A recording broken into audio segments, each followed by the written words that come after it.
Buenos días, doctor y compañeros. El día de hoy vamos a hablar acerca del examen físico del sistema cardiovascular, empezando primero con el examen general.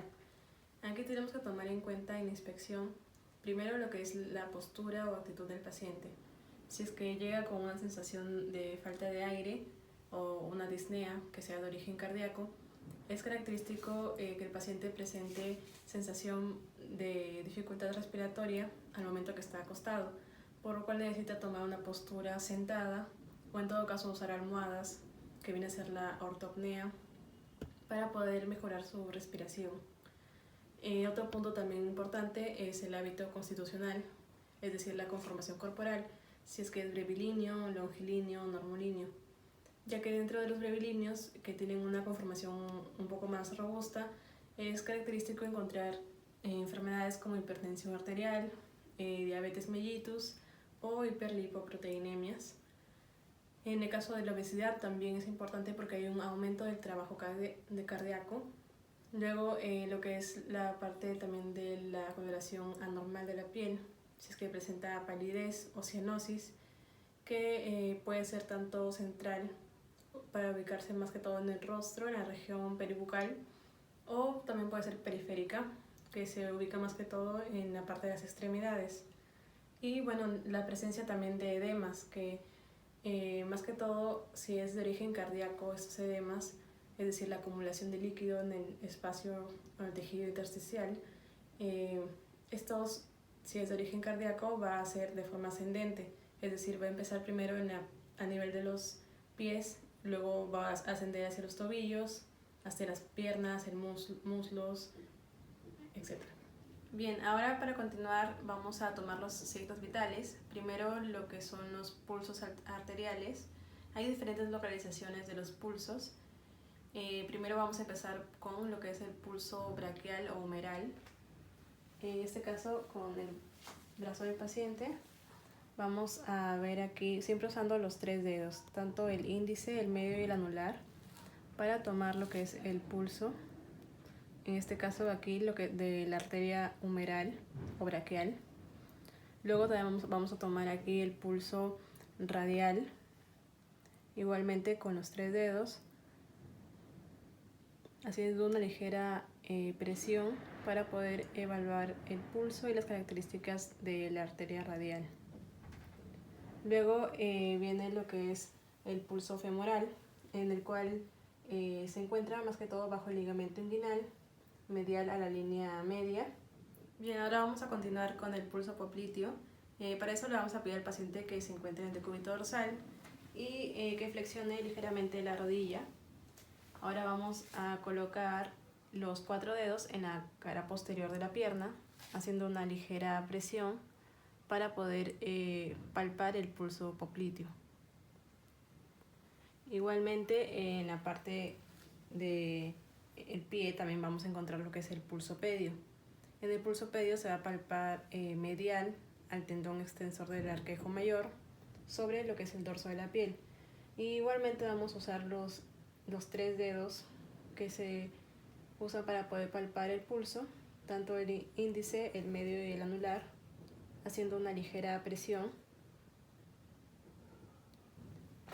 Y también vamos a encontrar lo que es el pulso tibial posterior, que se encuentra detrás de los malleolos internos, haciendo también el uso de los 3 dedos para la palpación. Y siempre hacerlo en ambos tobillos, ¿no? Bien, como había mencionado anteriormente, hay diferentes localizaciones de los pulsos, pero el que mayormente se utiliza es el pulso radial. Entonces, aquí vamos a ver que el pulso radial va a tener diferentes características. Las principales son 8. Primero, la anatomía, que el pulso, la arteria radial en sí va a ser lisa, blanda y de forma rectilínea. Y al momento que se realiza la palpación de esta arteria con los 3 dedos, se va a comprimir ligeramente con el dedo anular la arteria, y con el dedo medio vamos a poder observar las características de la arteria, si es blanda o si tiene una forma un poco más tensa o dura. Después viene lo que es la frecuencia, que normalmente es de 60 a 100 latidos por minuto. Después la regularidad, que es la altura de la onda de pulso, que cuando está aumentada se denomina magnus y cuando esta está disminuida se le denomina parvus. Y bueno, magnus es la amplitud aumentada, que va a estar acompañada de Zeller, y cuando se acompaña de Zeller, que es cuando la onda del pulso asciende y desciende rápidamente, se le denomina en conjunto a un pulso saltón. Aquí mismo se va a hacer también el signo de martillo de agua, en el cual hacemos una ligera presión en el antebrazo y luego vamos a palpar la arteria radial. Esto normalmente no se puede percibir el pulso radial cuando hacemos esta presión en el brazo, pero sí suele aparecer en el pulso Zeller y Magnus. Luego está la tensión, que es la fuerza que se realiza con el dedo proximal al momento de palpar la arteria radial, y cuando se comprime ligeramente y el dedo medio ya no percibe el latido o este latido desaparece, se dice que hay una tensión disminuida. Y cuando el pulso no desaparece, se dice que presenta el paciente una tensión aumentada. Luego la parte de la igualdad, que también tiene que haber cierta similitud con respecto a las amplitudes de onda de los pulsos, y hay ciertos pulsos que son desiguales pero regulares. Aquí tenemos, por ejemplo, al pulso paradójico, al pulso alternante o al pulso con pseudoalterancia respiratoria. Luego también evaluamos lo que es la forma, que característicamente se puede dividir en lo que es el pulso biferens, que es cuando tiene una amplitud primero ascendente, luego una caída y luego otra vez asciende este pulso. El pulso de iglesia de campana, que también es otro característico, y es cuando aumenta este pulso rápidamente y luego baja de una forma brusca. Y bueno, evaluar también la simetría, que es comparando siempre en ambos brazos la toma del pulso radial. Dentro de los signos vitales también vamos a tomar lo que es la presión arterial. Primero debemos saber que la presión arterial es la fuerza que ejerce la sangre sobre las paredes arteriales. Hay una presión arterial sistólica, que se refiere a la contracción ventricular, y una diastólica, que se referencia a la relajación ventricular. Entonces, para la toma de esta medida tenemos que tener en cuenta ciertos factores que pueden variar los valores de la presión arterial. Primero, lo que es la edad, ya que, por ejemplo, es diferente la presión arterial en un recién nacido que en un adulto, siendo lo normal en un adulto de 120 sobre 80 milímetros de mercurio. También otro factor es el estrés, que aumenta los valores de la presión. También lo que es el sexo, que después de la pubertad los hombres suelen tener una presión arterial más elevada que las mujeres. La raza también puede alterar los valores. La variación diaria, que suele ser menor en las primeras horas de la mañana y llegando a su punto máximo en las horas de la tarde. Y bueno, el uso de ciertos medicamentos antihipertensivos, que también pueden generar una variación en la toma de esta medida. Entonces, para eso tenemos que empezar primero el paciente que esté con una buena postura, con los pies sobre el piso, extendiendo su brazo sobre alguna superficie plana que esté a la altura de lo que es el corazón. Y bueno, vamos a empezar ahora con la presión, colocando primero el brazalete en el antebrazo.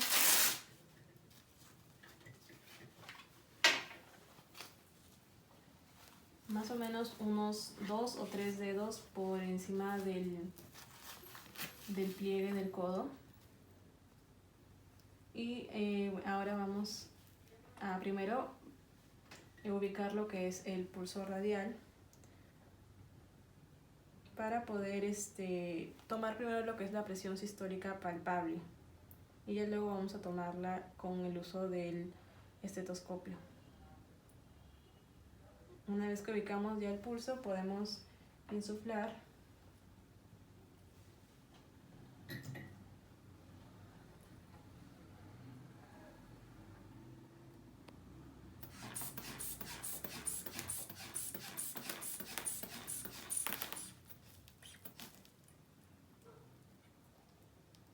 y ligeramente abrimos la válvula.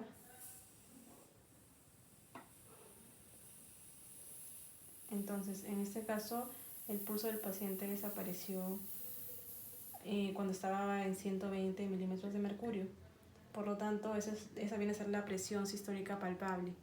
A esta presión sistólica palpable se le aumentan entre 40 milímetros de mercurio más para poder ya tomar la medida en sí de la presión arterial, para saber hasta qué valor podemos insuflar. En este caso podemos insuflar hasta 160, 170 milímetros de mercurio. Ahora sí vamos a tomar la presión con el uso del estetoscopio.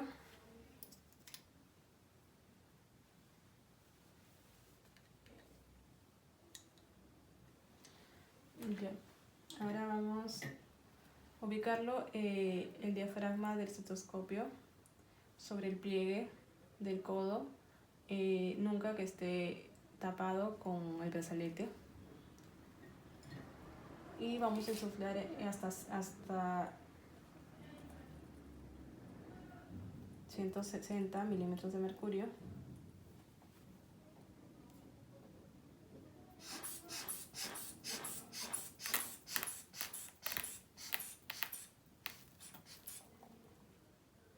Abrimos la válvula ligeramente.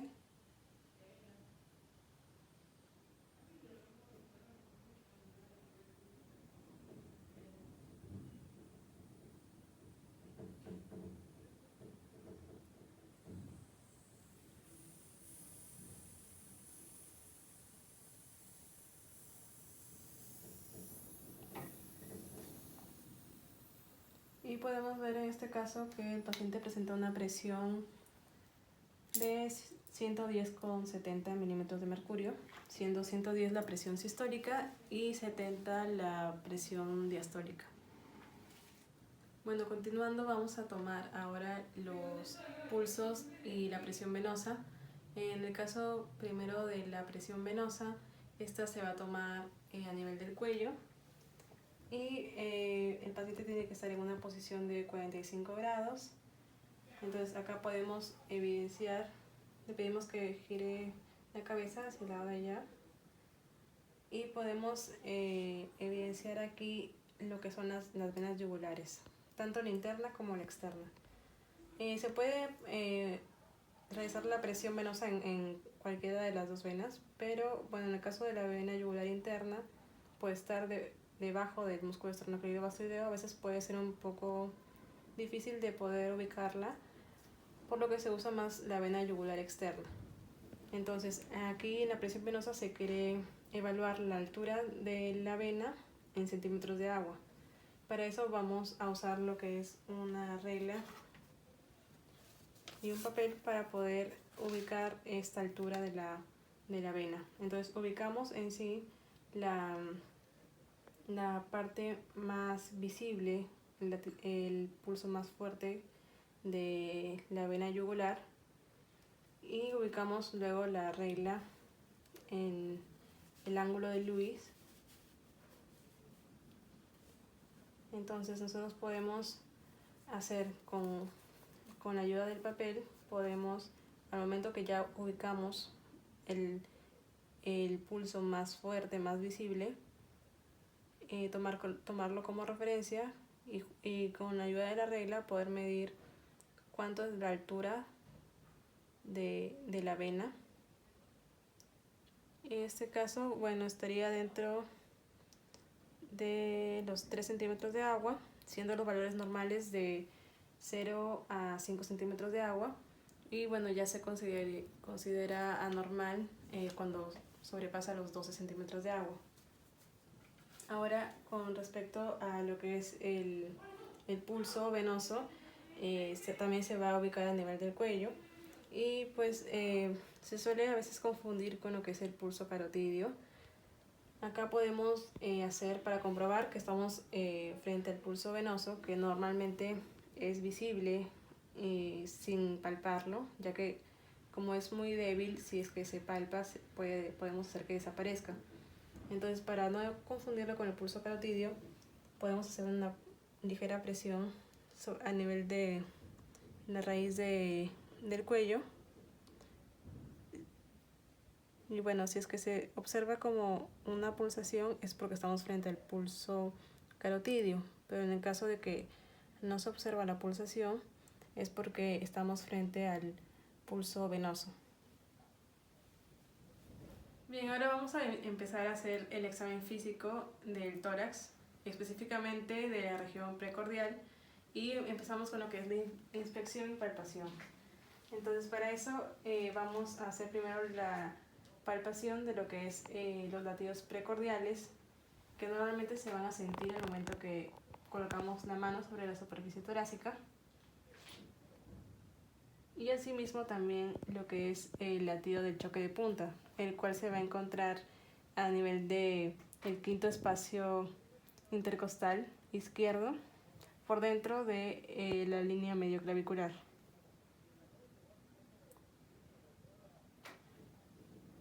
Entonces se va a apreciar lo que es un pequeño levantamiento por el mismo latido que va a chocar contra la superficie de la palma de la mano.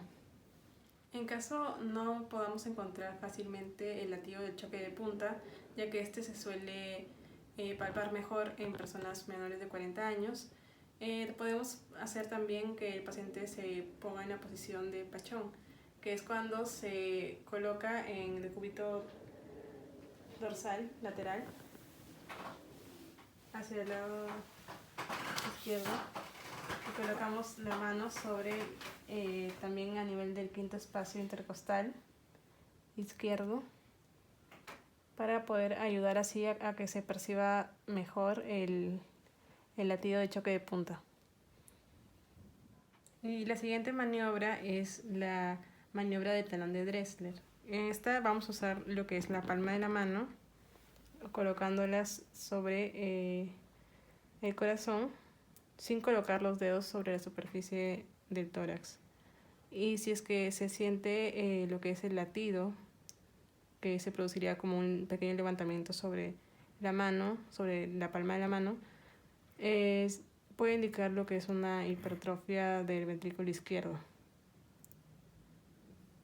Siguiendo con las maniobras en lo que es la palpación, ahora podemos hacer lo que es el latido de la arteria pulmonar. Esta va a estar ubicada en lo que es el segundo espacio paraesternal izquierdo, en el cual también podemos colocar la palma de la mano, y también se puede percutir sobre esta. Entonces esta se va a caracterizar por ser mate con respecto a la percusión.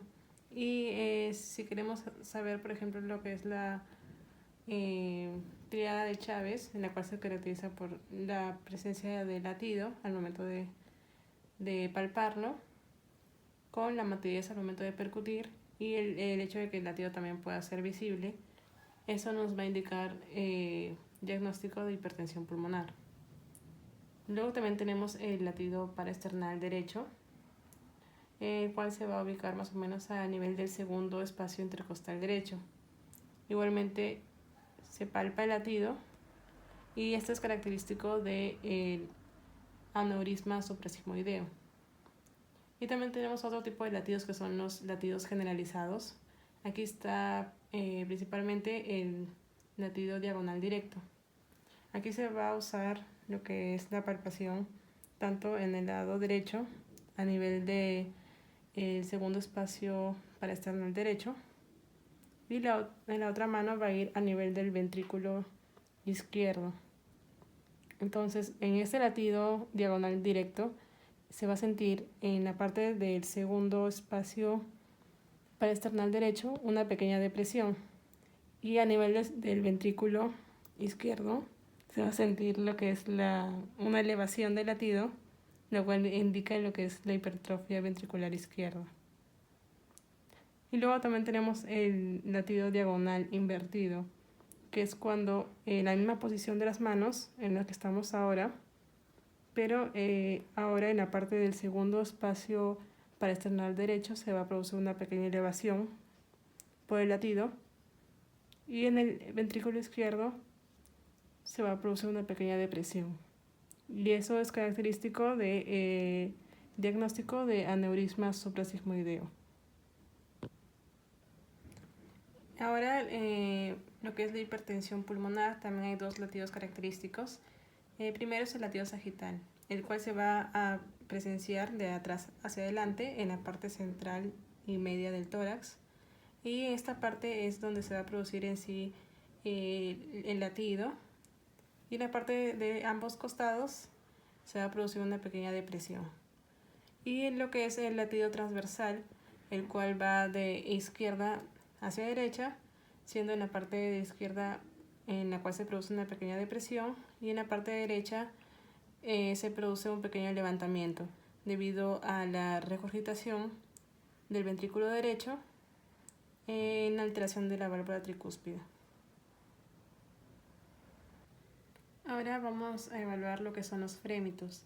Estos pueden ser tanto sistólicos como diastólicos, y para eso la palma de la mano va a recorrer la superficie del tórax para poder sentir cualquier tipo de latido, frémito o vibración que se pueda producir,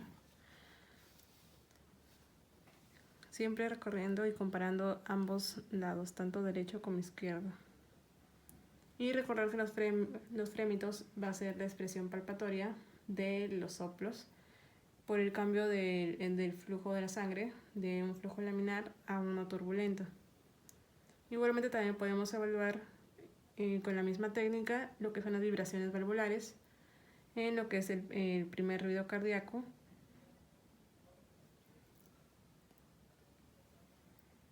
Y en lo que es la percusión, vamos a realizar primero la percusión del esternón.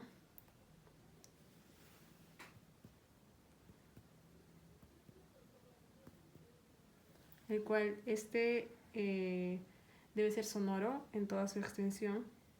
Y en caso de que no sea sonoro, significa que el ventrículo derecho se encuentra muy dilatado o que estamos frente a un caso de un derrame pericárdico. Y también podemos percutir por fuera del choque de punta, a nivel del quinto espacio intercostal. Y en este caso, por fuera del choque de punta debe ser también sonoro, porque ahí termina lo que es el ventrículo izquierdo.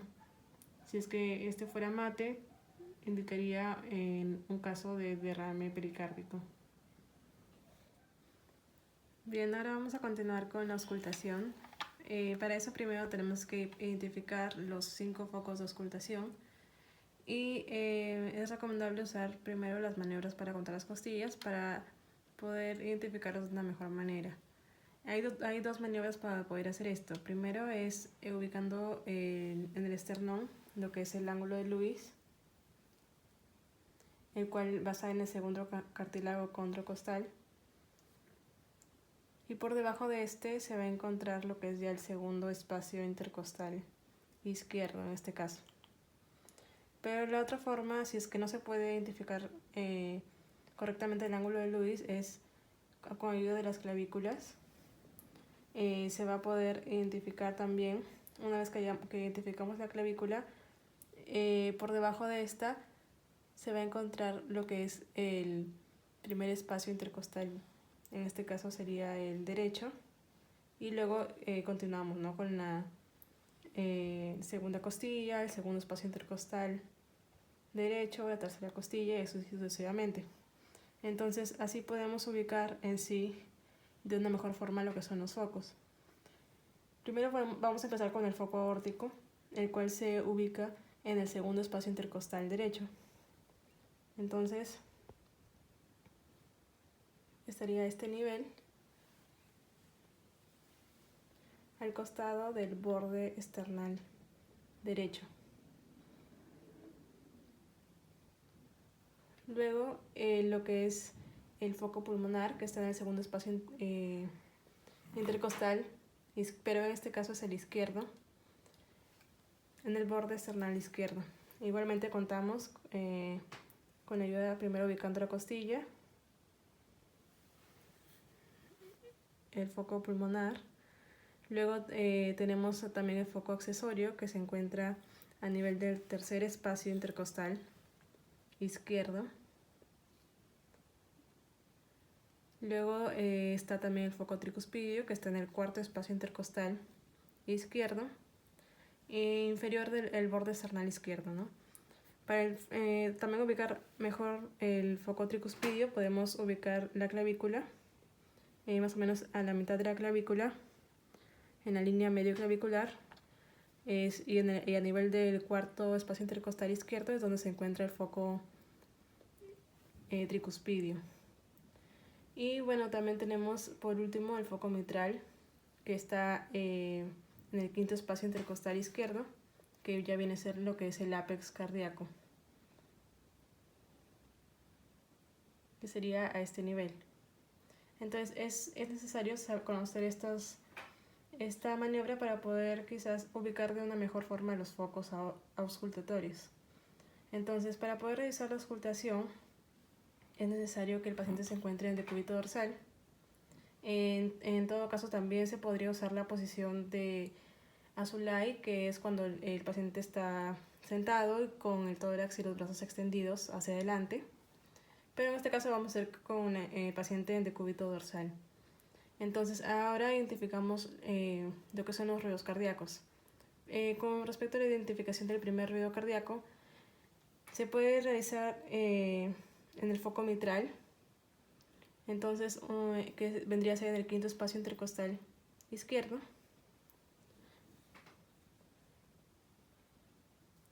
Este primer ruido cardíaco debe ser sincrónico con la onda del curso carotidio. Entonces podemos palpar a la vez lo que es la carótida y el pulso debería ser sincrónico, ¿no? Tanto de la carótida como de primer ruido, que el cual corresponde al cierre de las válvulas auriculoventriculares. Luego el segundo ruido cardíaco, que es por el cierre de las válvulas sigmoideas, se puede auscultar en lo que es el foco aórtico a nivel del segundo espacio intercostal derecho, o también en el foco pulmonar, es donde se ausculta mejor. Luego tenemos la identificación del tercer ruido, el cual, bueno, este va a representar el aumento de la distensibilidad del ventrículo izquierdo, y también se pueden auscultar de una mejor manera en el foco mitral.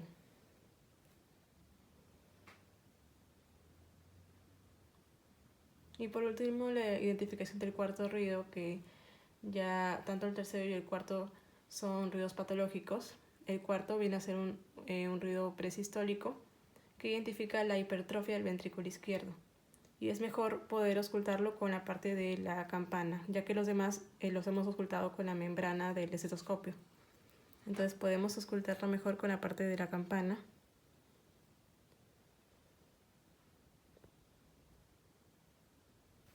Bien, continuando con la auscultación, ahora vamos a realizar la identificación de los chasquidos. El chasquido de apertura de la válvula mitral, que es el más característico, que se encuentra en la estenosis de esta válvula mitral. Entonces vamos a poder auscultarlo colocando la membrana del estetoscopio sobre el foco mitral. Cuando la válvula está calcificada, este chasquido desaparece y no va a poder ser escuchado. Y bueno, luego también se va a analizar el intervalo entre lo que es el primer y segundo ruido cardíaco, que viene a ser la sístole ventricular, y el segundo ruido y el primero, que viene a ser la diástole. Y entre estos espacios, entre los ruidos, se pueden identificar los que son los soplos, que se van a generar por lo que es el el flujo laminar que se va a transformar en un flujo turbulento. Los soplos sistólicos pueden ser eyectivos o regurgitantes. En el caso de que sean eyectivos, sobre las sismoideas, son los soplos, por ejemplo, de lo que es la estenosis aórtica y pulmonar. Y en el caso de que sean regurgitantes, sobre los aurículos ventriculares, y bueno, se puede ver más que todo en casos de insuficiencia mitral o insuficiencia tricuspidia. Y con respecto a los soplos diastólicos, estos pueden ser de dos tipos también, ya sea de llenado o regurgitantes. Si son los regurgitantes, sobre las sismoideas, principalmente son los de insuficiencia aórtica o insuficiencia pulmonar, y los de llenado sobre las auriculoventriculares, que más que todo es característico de la estenosis mitral y tricuspidia. Y bueno, para eso también se puede realizar la maniobra de Rivero-Carballo para identificar más que todo si el soplo es del ventrículo derecho o si es originado por el ventrículo izquierdo. Y por último vamos a realizar la identificación de lo que es el frote pericárdico, que bueno, este es un fenómeno transitorio que mayormente este frote va a desaparecer cuando hay presencia o acumulación de líquido en lo que es el pericardio, separando la hoja visceral de la parietal.